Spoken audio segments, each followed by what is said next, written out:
Hi and welcome to this week's double bass video. So today we're looking at part 3 of improving our improvisation technique, and we're going to look at building on what we did in part 2. So in part 2 we looked at the triads. We looked at the root note, the third note and the fifth note of each of the chords contained within that 12-bar blues. So this week we're going to add another note. We're going to add the 7th. Now the 7th is a little bit more of a complicated note within a scale, because the 7th can actually be different depending on what you're doing, what kind of tune it is, which chord in the scale it is. So it is quite a complicated note, but what we're going to work on today is just using the 7th within a 12-bar blues progression.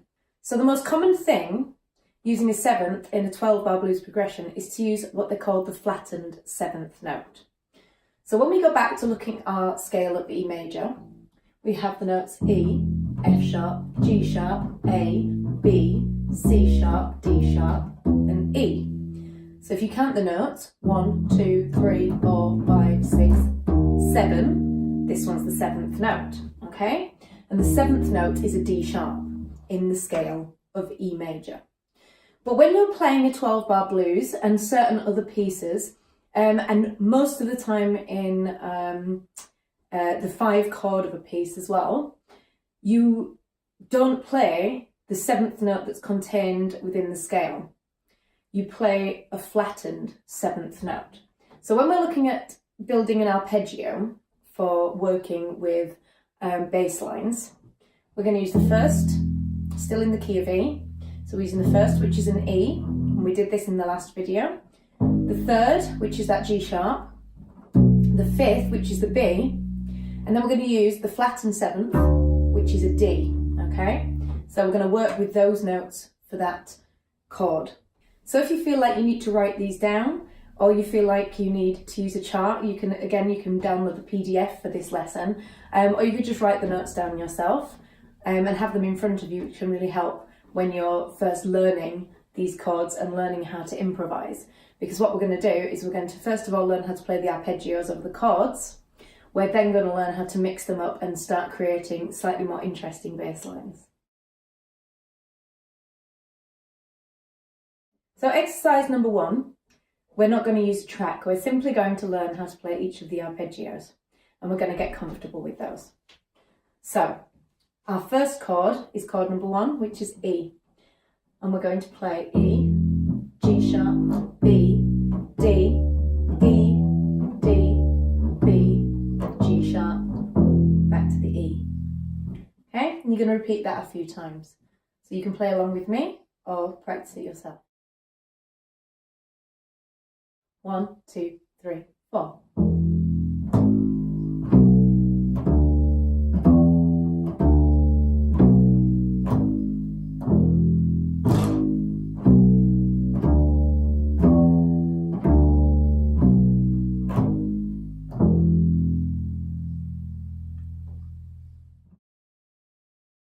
So now we're going to move on to the A arpeggios. This is chord number 4, and we're playing an A7.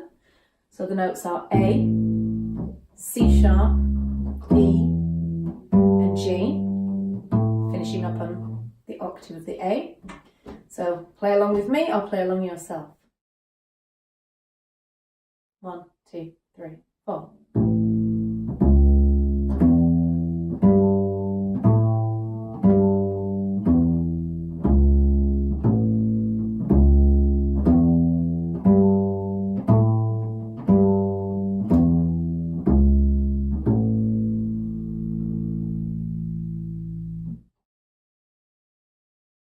And finally, we have the B chord, chord number 5, which is B, D sharp, F sharp, A, and then followed by the B at the top. Please do be aware of the fingering. The B chord is the slightly more complicated one. It's got, as you can see, no open strings.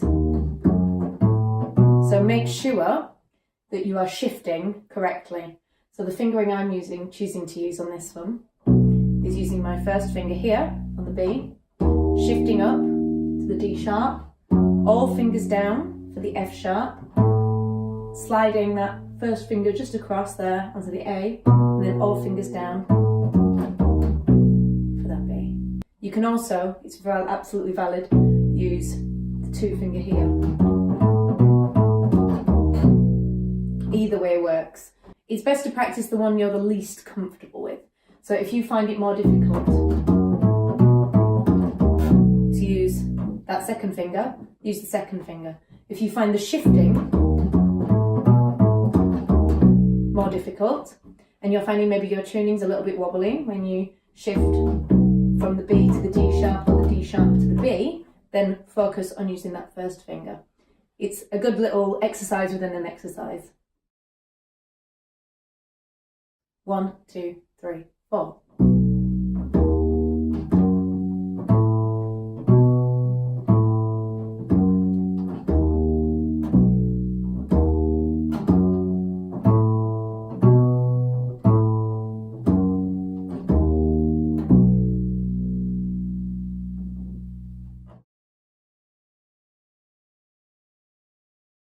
Exercise number 2.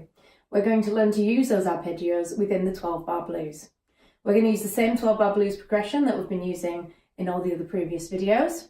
And all you're going to do is you're going to use a combination of those notes that we just learned in the arpeggios to play over each chord within the 12-bar blues. Now, if you remember what I said before, the root note is a good note to start the beginning of a bar on. It's not essential, but if you're in doubt, go back to that root note. It would be very, very rare for you to start a bar on the 7th, unless you're playing some crazy jazz and you're really 100% sure it's going to work with whatever your soloist is playing. You know, you may go, oh, you know, I'll take this risk. But generally, start it on the root note. You can also start a bar on the 3rd or the 5th. But I would suggest that when the chord changes or when you're just starting the piece, go for that root note.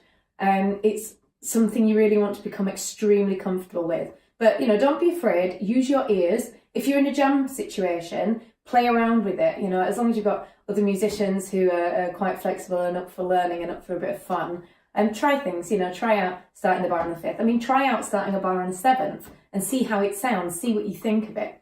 A lot of the keys to developing a good improvisation technique and a good ability to create walking bass lines is just to use your ears to see what feels right, what sounds right, because you'll find that a lot of players use the same training methods. A lot of players understand the same principles, but they use them in different ways, and you can tend to be able to recognize a player from their style of playing, from the choices they make. So all I'm giving you at the moment is a toolbox for you to use and for you to put together in your own personal way. So this is the point where you need to really start developing your listening abilities and your personal taste and what you think sounds good.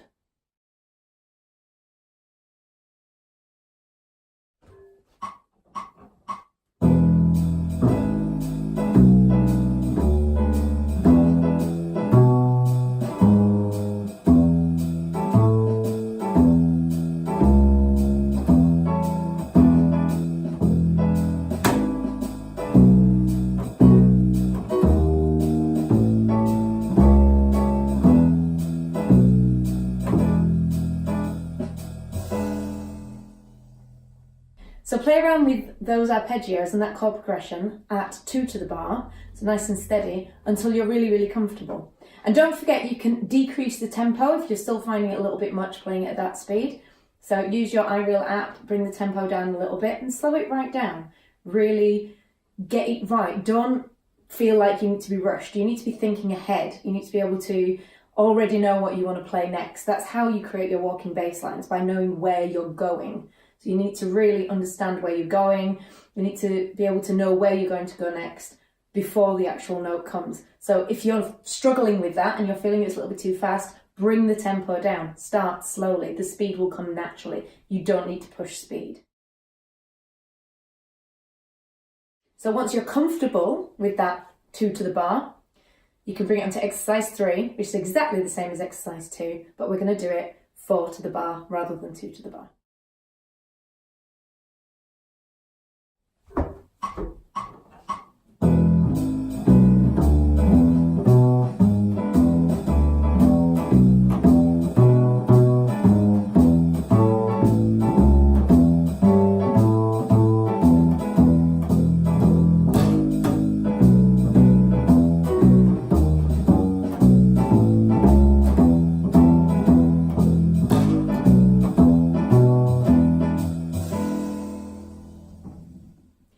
forget, you can mix that up any way you want to.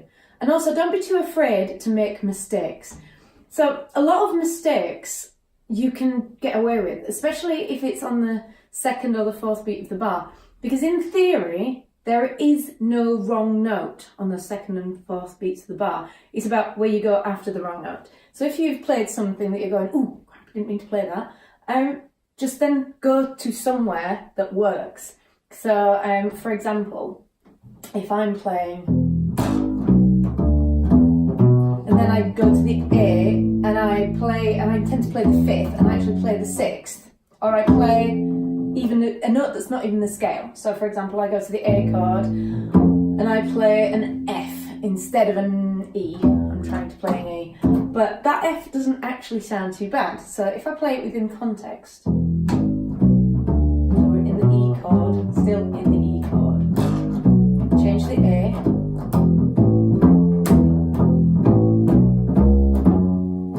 you see, it doesn't sound too bad. It actually adds a little bit of colour. So don't be too scared of making mistakes. Just make sure you know where you need to go next. Because you'll find the top players will make mistakes. And what they'll do, the clever thing that they can do, and the reason they're the top players, is that when they make mistakes, they make it sound like that wasn't actually a mistake at all. That was something they completely intended to do, because they'll lead it into something that fits perfectly. And often those mistakes can lead you to something really awesome, and you can go, oh my God, that actually sounded great. I'm going to keep that. I'm going to put it in. So, you know, don't be scared of playing around. Don't be scared of putting new crazy things in there. But, you know, do build up on your toolbox. Do build up on your skills.